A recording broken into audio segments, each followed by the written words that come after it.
It's a pleasure to have Doug Ford here today. Doug's been a great support of the trades. Back when he got elected, he always said, if you need to get hold of me, give me a call. He gave us his phone number, and he's held true to that. I would like to welcome Doug Ford, and over the last little while, he's had our back. He's shown the appreciation, and he's supporting the trades, and today we support Doug Ford. Thanks, Andrew. Appreciate it. Thank you so much. Well, thank you, Andrew, and I just want to thank the women and men that are in the trades here with HVAC, along with local 787. Very, very grateful, and we're with our local candidate, Hardeep Gurwal. Thank you for being here as well. Folks, I think it's a very clear choice when it comes to the trades, the skilled trades. You know, these folks are supporting us because they know that we're going to make sure that they have jobs for the future, many jobs for the future. We're putting money into the trades. We're putting tens of millions of dollars into the training facilities and training facilities like this. And our biggest challenge right now, and we're working on it with the federal government, is we need more people into the skilled trades. But we're going to be there to support them and help them all the way along there. And I just want to give a real big shout out to Monty McNaughton, Minister of Labour. He's done an incredible job working with skilled trades right across this province, and we're very grateful for his hard work. But we're getting the province built. We're going to continue building the schools and the highways and the hospitals and the bridges, and these folks here are going to play a key role in that. So when you go get anything out of the freezer at the retail store, you think of these hardworking folks. When you go into your home and that air conditioning is going, think of these hard folks, because without them, I don't know what we'd do. So thank you again, Andrew. I want to thank Local 787 and again all the hardworking women and men within the local here. So.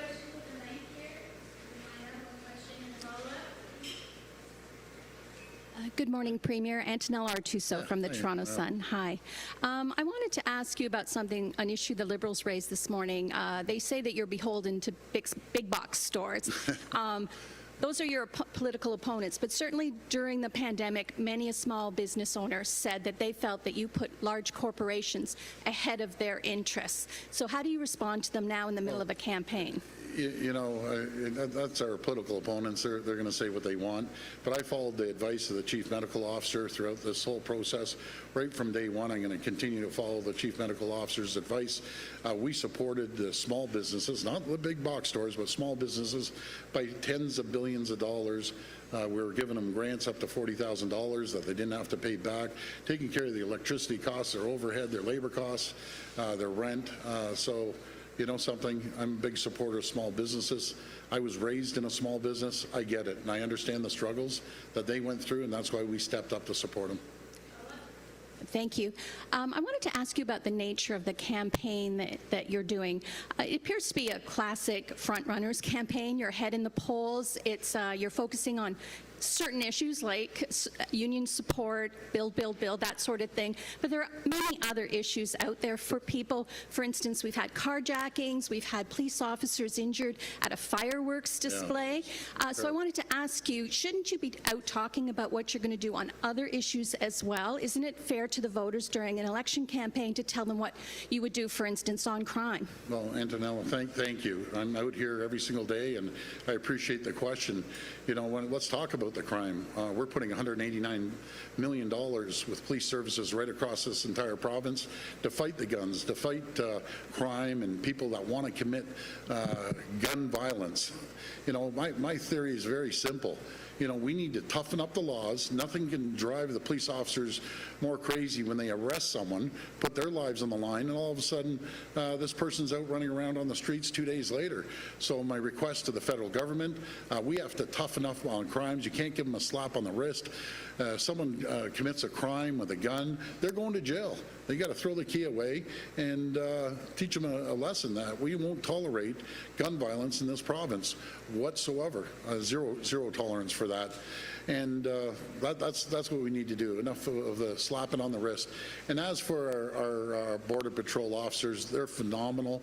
They need more resources. We know that close to 90% of the guns are coming across the border illegally, so they need support as well.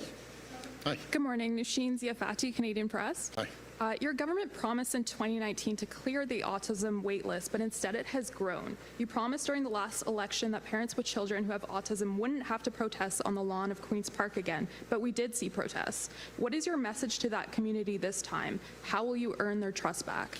Well, we're going to continue to work on this. Let's back up 4 years ago, and I think it was a week in my office when they said the whole system's down. It was an absolute disaster what we inherited. They needed funding immediately when we got in the office. We doubled the funding to $600 million. That's more funding per capita than any jurisdiction, not in Canada, but in North America. We looked this up. There's no one that's supporting the autism community more than our government. But do you know what I'm hearing out there? And I'm hearing it more and more, and I've heard it for the last 4 years. We got to really focus, and I'm gonna focus on when the kids are past 18 years of age, and I've talked to so many parents. As the parents are getting older, they're concerned on who's going to take care of their adult person with autism. Their kids that are now adults that are living at home, they're extremely concerned. So I want to personally focus on that, along with getting the backlog cleared up. And we're going to continue funding the autism community. Again, I just want to emphasize, we've doubled the funding up to $600 million, more than any jurisdiction in North America, and we'll make sure we always support that community. But I want to look into the adults with autism, because that's a challenge as well. You had to scrap your original 2019 program for children with autism and go back to the drawing board, but we saw even before the pandemic that the rollout of the new program was delayed. Is there a new date by which all children who need treatment will have access to core services? Well, what we did with the minister, we consulted with the families. It wasn't even us alone. We had the whole autism community. I think there was about 18 people that we sat around the table, came up with a strong plan, and moving forward with it. Again, we're increasing the funding. I'll always support the autism community, and I'm going to support them. Simple as that. Hi there, Doug. Lisa Shing from Hi, Lisa. CBC. So the Liberals are asking the OPP to investigate why the staff of one of your candidates, that's Don Valley North candidate Vincent Ke, set up a bunch of shell or corporations. They were calling it shell corporations during his time as MPP. One of those corporations received $25,000 in government grants. So I just wanted to get your sense of what you think is going on. Do you think there's something fishy there? Do you want Vincent to explain himself? Well, first of all, before I start with your question, I will answer your question. The folks in HVAC industry and local 787 should be grateful to Lisa. Lisa was the one that came out and said we want air conditioning all throughout the long-term care, so thank you, Lisa, for that. And to answer your question, this is desperation from the Liberals. We've looked into it. It's totally inaccurate. They're throwing all these accusations out because their campaign's falling apart. They know it. We know it. Yeah, you have them all over the map. Well, one of their candidates are for the Bradford bypass. The other one's not for Bradford bypass. Another candidate yesterday said higher gas prices are good, and I'm shaking my hand. Good. That's the worst thing that could ever happen. People can't even afford to fill up their tanks. So really, with a Liberal campaign right now, it's every person for themselves. They're all over the map. We have another candidate saying they're for the 413. I'll tell you why they're saying it, because they know we're the only party of the plan. They know that's what people want. The people in Brampton and Vaughan, throughout the region, they want highways. They want to get to work quicker. So, they're desperate right now. We know it, and they're going to throw everything they can at us. We're going to stay on our key message. We're the only party with a plan to reduce costs, to create more jobs, to continue building, and put more money into people's pockets. So you're saying this is inaccurate. What exactly is inaccurate about this? Well, all these accusations they're throwing at him is just not accurate. I'm not going to dig into the weeds, but it's absolutely ridiculous. Vincent's a great member, and they just try to poke at every one of our members. I'll call it politics, but we're going to focus on our plan to get the province moving. How you doing? Good morning, Maran from Road Today. Premier, my question is related to a recent fraudulent charges laid down by Ontario Provincial Police on commercial motor vehicle licenses. There have been unauthorized licensing happening here for the truck drivers. More than 200 students have been shortlisted. The list has been sent to Ministry of Transportation and Ministry of Colleges and Universities. What will the ministry do looking ahead? Because we know that there is a shortage of AZ drivers, but it doesn't mean that we have to use shortcuts to get unlicensed training mills happening right here in Ontario. Yeah, no, I agree with you. We have to make sure that we focus on getting more people because we're short truck drivers right across this province. We're in desperate need. We'll be there to support them. That's our biggest challenge right now, no matter what sector, no matter where I go in the province. I see that sign, help wanted, be it in the skilled trades or truck drivers. But as we move forward, another it's 8 days today, God willing, we're fortunate enough to get reelected, then we're going to sit down and sit down with the Trucking Association and see how we can support them, get more people into the sector. My follow-up question is related to transit. Yeah. There is no monopoly of good ideas in politics. So, if given a chance, if re-elected, is your government looking at introducing something like Bucker Ride for transit users? Because your government has offered a lot of goodies to road users, remove tolls, reduce the licensing plate fee. What about that? Well, what we believe in after decades, I'll say 15 years, but it was even decades before that, they ignored transportation. We invested $30 billion in the largest transit project in North America, and that's just the 4 lines in Toronto and the GTA, not to mention the GO Rail that we're investing totally in transportation, over $60 billion, but we also believe we can do both. We can build good, solid transit, and we can build highways too. Let's not forget, folks, 80% of the people out there drive. So we're going to make sure that they aren't stuck on the 401 as we were yesterday, just bumper to bumper, sucking in everyone's fumes. We're going to make sure that we build highways right across this province, roads and bridges, what we're doing. We're putting about $157 billion into infrastructure, and we're going to make sure that we get as many people as we can out of the cars into the great subways that we're building and the GO Rail, but we're also going to build highways, the 413, the Bradford Bypass, Highway 3, Highway 11. I could list them all off, but it's been, a lack of infrastructure the prior 15 years when the Libs and the NDP were in office. Thank you. I don't know if I disconnect this. I'm going to get scoliosis from these things all day long. Okay, thank you. I'm Charlie Pinkerton from Queen's Park Briefing. Good morning, Mr. Ford. Good morning. The first thing I want to ask you is, what do you think the news media's role is during an election campaign? Well, I always believe fair and balanced questions. That's what I just expect. I don't believe the media should try to influence an election. I think they should just be fair, and they have been. Honestly, I think the media has been very, very fair. They've been fair throughout the pandemic. They've been fair now. Sure, you get the oddball question, but the media's doing their job. I think.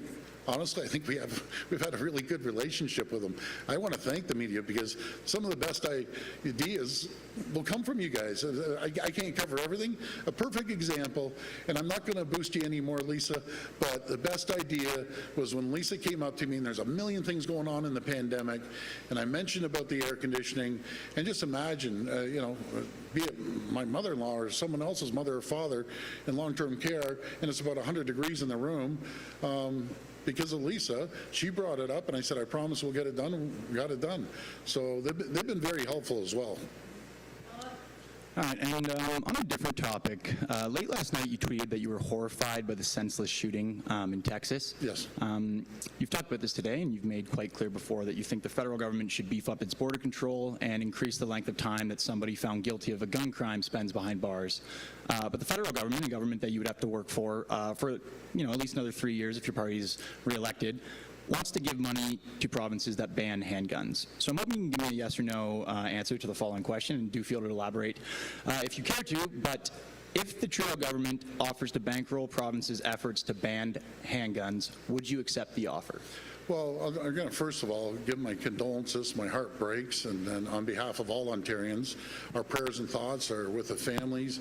It's just unconscionable that you think some lunatic goes in there and kills kids. Like, how can you even comprehend that? It's just heart-wrenching. So my heart goes out to the families and all of the folks in Texas. To answer your second question, the people that go out there and buy illegal guns, they don't register these guns. They just don't. It doesn't matter if you ban them or not.